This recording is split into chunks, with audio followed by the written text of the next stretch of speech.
Hi, this is Jadu from Property Frameworks Buyers Agency, and today I want to talk about another important macro level factor that you need to consider when you're about to invest into a region, and that is population growth.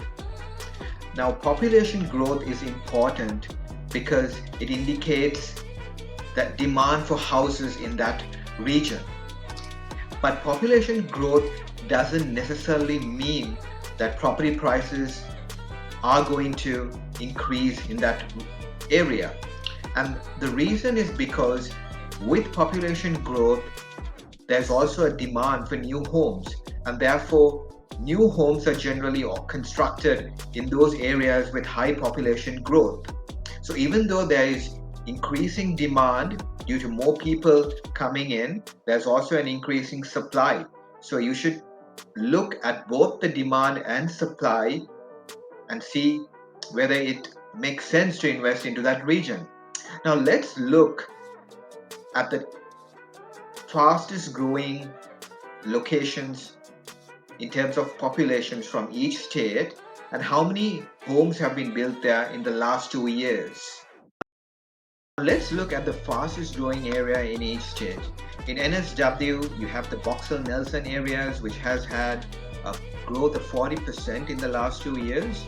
In Victoria, the Melton City Council area, especially the suburbs of Rockbank and Mount Cootral, has had population growth of 28%.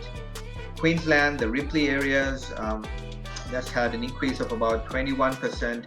Western Australia, the northern side of Perth, Alkimos, Eglinton, about 10% population growth. And in South Australia, the northern suburbs in the Playford region, Unapara West and Angle Vale has had an increase of about 9%.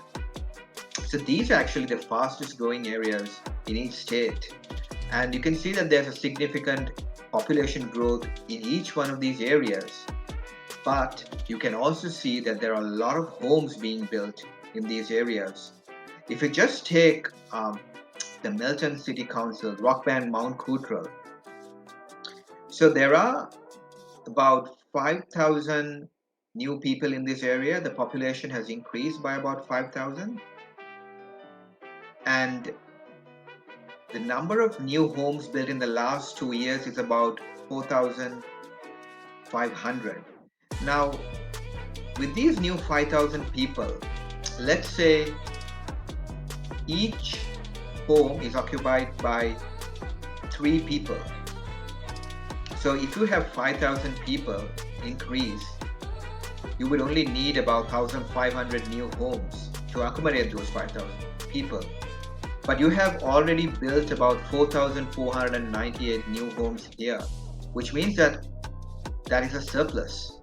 Wouldn't that mean that there are more homes than the number of people who want to live in these homes?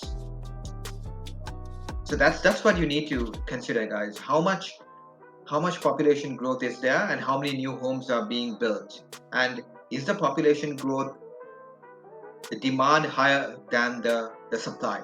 So that's what you need to consider when you do this kind of analysis. So in this particular example, you can clearly see Melton area has an oversupply of homes and therefore there won't be any price pressure. I hope you find this information useful. Thank you.